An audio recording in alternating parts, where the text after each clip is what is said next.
আপনি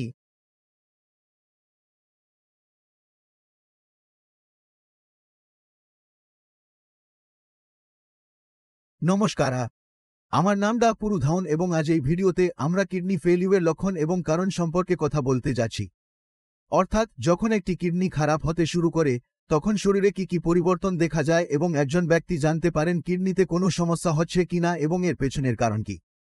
সুতরাং আমরা যদি কারণগুলি সম্পর্কে কথা বলি, ৮০% কিডনি ব্যর্থ রোগীদের উচ্চ রক্তচাপ বা উচ্চ শর্করার মাত্রা থাকে। যদি আপনার রক্তচাপ বেশি থাকে এবং আপনি অনেক বছর ধরে এটিকে উপেক্ষা করছেন, আপনার বিপি ১৩০/৯০, আপনি মনে করেন যে এটি স্বাভাবিক বিপি, এটি একটু বেশি, কিছু হবে না, আপনি কখনো কখনো ওষুধ খান এবং কখনো কখনো করেন না। যখন আমাদের রক্তচাপ বেশি থাকে তার মানে রক্তচাপ দি কিডনিতে প্রবেশ করছে। এখন কিডনি একটি অত্যন্ত সূক্ষ্ম অঙ্গ। কেন এটি একটি সূক্ষ্ম অঙ্গ? আসুন সেটা বোঝার চেষ্টা করি। আপনার কিডনির গঠন দেখুন, এতে খুব ছোট নেফ্রন রয়েছে। এই নেফ্রনগুলিতে তাদের রক্ত দেওয়ার জন্য খাদ্য এবং রক্তের সরবরাহ রয়েছে। এখন এই রক্ত সরবরাহ আমাদের চুলের পুরুতের 1/3, অর্থাৎ এটি এতই সূক্ষ্ম যে আমরা যদি এটি দেখতে চাই তবে আমরা এটি ঠিকভাবে দেখতেও পারি না। এই রক্ত সরবরাহের যদি কিছু হয় তবে যা হবে তা হল যে ব্যক্তিকে রক্ত সরবরাহ করা হচ্ছিল অর্থাৎ নেফ্রন রক্ত সরবরাহ পাবে না, রক্ত পরিস্রাবণে প্রবেশ করতে পারবে না এবং কি হবে, এটি ক্ষতি করতে শুরু করবে। এটা বোঝা কঠিন নয়, সহজ। উচ্চ রক্তচাপের ক্ষেত্রে এমনটাই হয়। বিপি বেড়ে গেলে প্রচুর চাপ দিয়ে রক্ত প্রবেশ করে। এখন ভিতরের গঠন খুবই নাজুক, এটা সামলাতে পারছে না। এটি পরিচালনা করার জন্য যাতে এটি ফেটে না যায়, রক্ত ভিতরে প্রবাহিত না হয়, গঠনটি নিজেই শক্ত হতে শুরু করে। কারণ চাপ আসে। যদি এটি শক্ত হয়ে যায় তবে এটি পরিচালনা করবে এবং যখন এটি ভিতরে শক্ত হতে শুরু করে তখন ভিতরের গঠন যেখানে রক্ত যায় শুকিয়ে যেতে শুরু করে। কারণ এটা শক্ত হগেল, ঘন হগেল।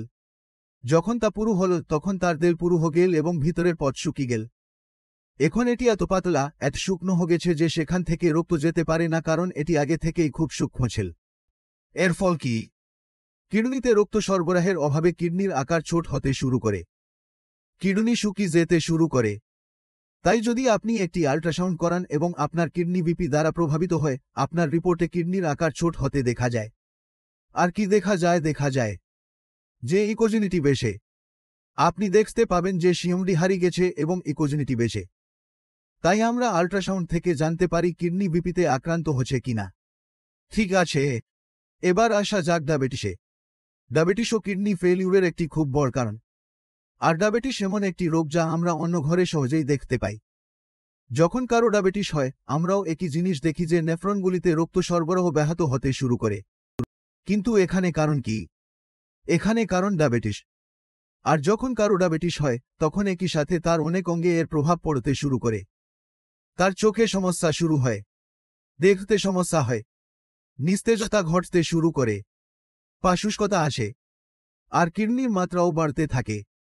কারণ এই তিনটি অঙ্গই এমন যে আমাদের রক্ত সরবরাহ খুবই সূক্ষ্ম। এখন চোখ বাঁধা আছে।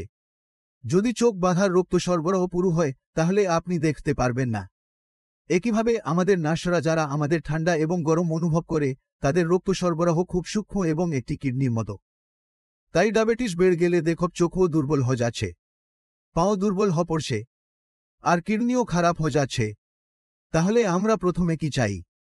আমরা যে কোনো মূল্যে আমাদের ব্লাড সুগার নিয়ন্ত্রণে রাখতে চাই, কারণ এটা আমাদের হাতে। তাই আপনি এটি নিয়ন্ত্রণ করার চেষ্টা করবেন। তাই ৮০% ক্ষেত্রে কিডনি বিকল হওয়ার প্রধান কারণ এই দুটি। ২০% ক্ষেত্রে কারণটি প্রায়শই জেনেটিক হয়। এতে রোগীর কোনো দোষ নেই, খেতে রোগীর কোন দোষ নেই। আপনি কিভাবে বলতে পারেন যে খারাপ ভাগ্য দ্বারা সৃষ্ট রোগ আছে? আইজিএ নেফ্রোপ্যাথির মতো। আইজিএ নেফ্রোপ্যাথি একটি অজানা ইটিওলজিক্যাল রোগ। এটি একটি ইডিওপ্যাথিক রোগ। এর পেছনের কারণ এখনো খুঁজে পাওয়া যায়নি। কিন্তু আমরা জানি কি আমাদের দেহের অভ্যন্তরে সংক্রমণ থেকে রক্ষা করে কে বাঁচাল সবাইকে। প্রতিরক্ষা ব্যবস্থা সবাইকে বাঁচিয়েছে। যদি একই প্রতিরক্ষা ব্যবস্থা তার কিডনিকে নিজের বলে মনে না করে তবে এটি আক্রমণ করতে শুরু করে। এর প্রভাব কি? কিডনিতে ফোলাভাব।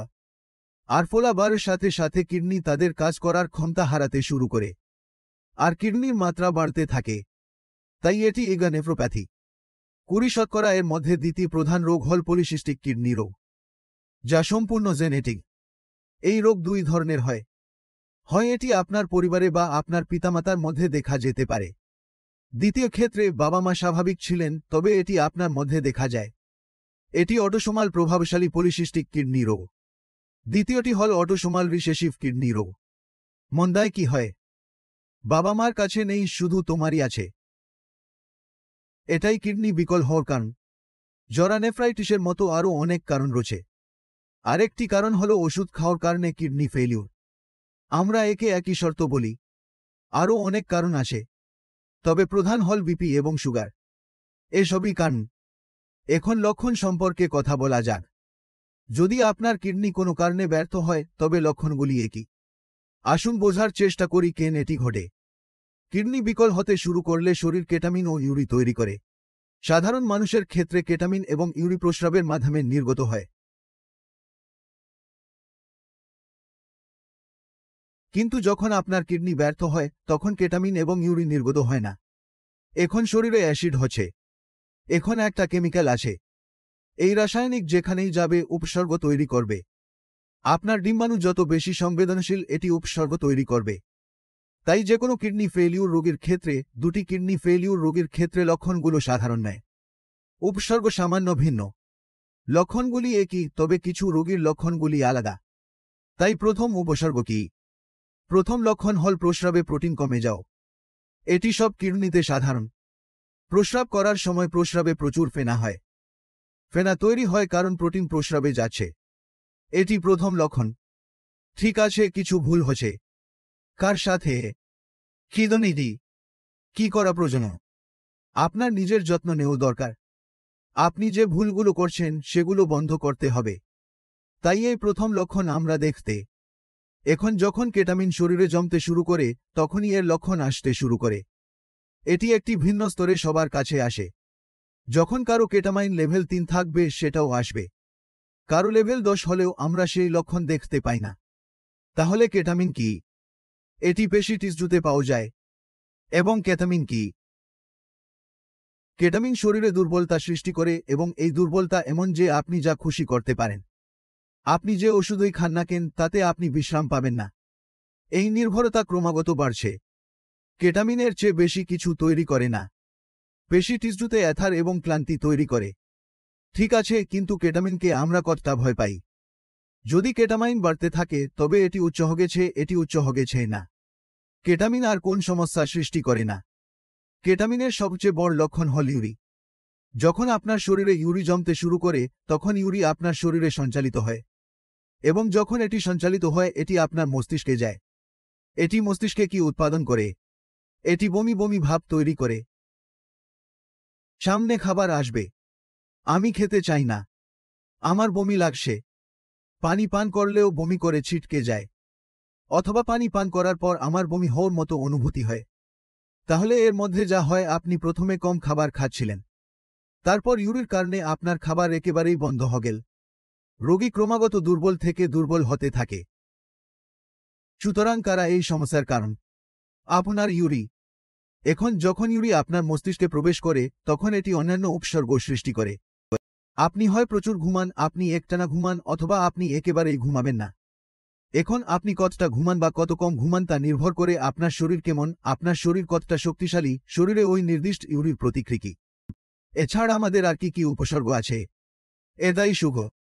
আপনি যদি দেখেন যে আপনার ত্বকে ব্রণ আছে এবং প্রচুর চুলকাচ্ছে, আপনি ক্রিম লাগান, আপনি স্বাচ্ছন্দ্য বোধ করেন না, আপনি বড় খাওয়ার সময় আরাম বোধ করেন না, এটিও একটি উপসর্গ। তাহলে ধরে নিই যে এটি হচ্ছে অসুস্থ কিডনিতে।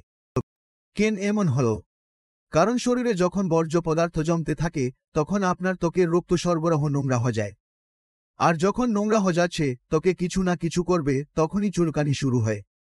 এতে সারা শরীরে চুলকানি শুরু হয়। সুতরাং এই উপসর্গ কিছু। আরও উপসর্গ আছে, কিন্তু সেগুলো এত দীর্ঘ যে ব্যাখ্যা করতে অনেক সময় লাগবে। আমি পরবর্তী ভিডিওতে এটি কভার করব। আরও কিছু উপসর্গ আছে যা জানা খুবই জরুরি, যেমন পা ফোলা। যদি দেখেন পা ফোলা, তাহলে সেটাও একটা লক্ষণ যে কিডনিতে কিছু সমস্যা হচ্ছে, কারণ আগে যে পানি বের হতো তা প্রস্রাবের পথে বের হচ্ছে না, শরীরে জমে যাচ্ছে। সুতরাং এটিও কিডনি ব্যর্থতার একটি লক্ষণ। এছাড়া আমরা কি দেখি? অর্থাৎ রক্তের অভাব।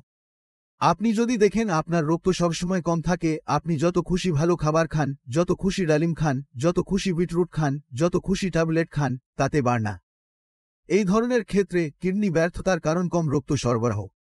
এখন আমরা বোঝার চেষ্টা করব কিডনির সাথে রক্তের সম্পর্ক কি। উদাহরণস্বরূপ, আপনি বাড়তে চা তৈরি করেন, তো চা বানাতে দুধ, চা পাতা, পানি, গ্যাসের চুলা সবই লাগবে, তাই না? সবকিছু জোগাড় হয়ে গেলে চা বানানো হয়। এর মধ্যে যদি একটি জিনিসও কম হয়, তবে আপনি কি চা বানাতে পারবেন? আপনি এটা করতে পারবেন না, তাই না?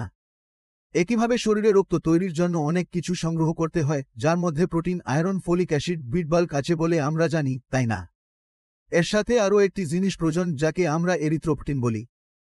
এরিথ্রোপোটিন মানে রক্ত, প্রোটিন মানে যিনি এটি তৈরি করেন। তাহলে এখন কে আমাদের শরীরে এরিথ্রোপোটিন তৈরি করে? এটি কিডনি তৈরি করে। কিডনি হরমোন তৈরি করে, যার কারণে এই সমস্ত জিনিস সংগ্রহ করে হিমোগ্লোবিন তৈরি করে, রক্ত তৈরি করে। এই এরিথ্রোপোটিন যদি শরীরে কম থাকে, তাহলে কি হবে?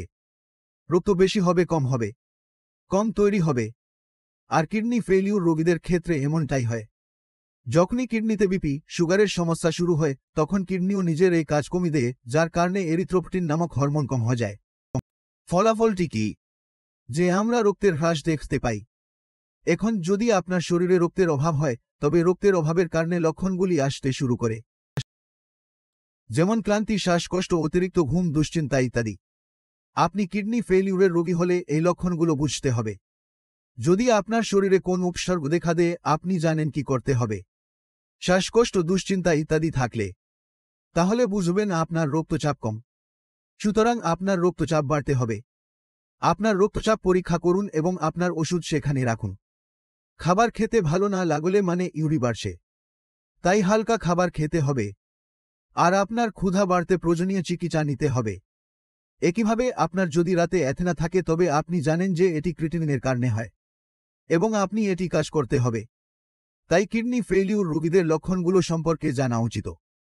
কারণ আপনি যদি উপসর্গের পিছনে কারণ জানেন এবং আপনি তাদের নিয়ন্ত্রণ করতে পারেন, তাহলে আপনি তাদের নিয়ন্ত্রণ করতে সক্ষম হবেন। আপনি তাদের বিরুদ্ধে ব্যবস্থা নিতে সক্ষম হবেন। তাই সবার জন্য কিডনি ফেলিউরের কারণ ও লক্ষণগুলো জানা জরুরি। শুধু কিডনি বিকল রোগীদের জন্য নয়, সবার জন্য। কারণ কিডনি ফেলিউরের রোগী আগে এত বেশি দেখা যেত না। কিন্তু বিপি এবং সুগার যেভাবে প্রতিটি বাড়তে পৌঁছেছে, ঠিক একইভাবে কিডনি বিকল হওয়ার কারণে ভবিষ্যতের রোগগুলিও প্রতিটি বাড়তে পৌঁছতে শুরু করেছে। আমরা যদি কিডনি ফেলিউর বন্ধ করতে চাই, এটা যেন সমাজে ছড়না পড়ে, আপনার পরিবারে না আসে, আমাদের পরিবারের যত্ন নিতে হবে। আমাদের রক্তচাপ এবং চিনি নিয়ন্ত্রণ করতে হবে। রক্তচাপ এবং চিনি দুটি জিনিস যা আমরা খেয়ে নিয়ন্ত্রণ করতে পারি। আমরা ব্যায়াম করে এটি নিয়ন্ত্রণ করতে পারি। আমরা আমাদের রুটিন পরিবর্তন করে বিপি এবং সুগার নিয়ন্ত্রণ করতে পারি। সুতরাং এটি বোঝা প্রয়োজন। আমি আশা করি আপনি এই ভিডিও থেকে এই দুটি জিনিস বুঝতে পেরেছেন। আপনার যদি এখনও কোন সন্দেহ থাকে, আপনি যদি কিছু জিজ্ঞাসা করতে চান, তবে ডাক্তার পাওয়া যায়। তাদের সাথে কথা বল।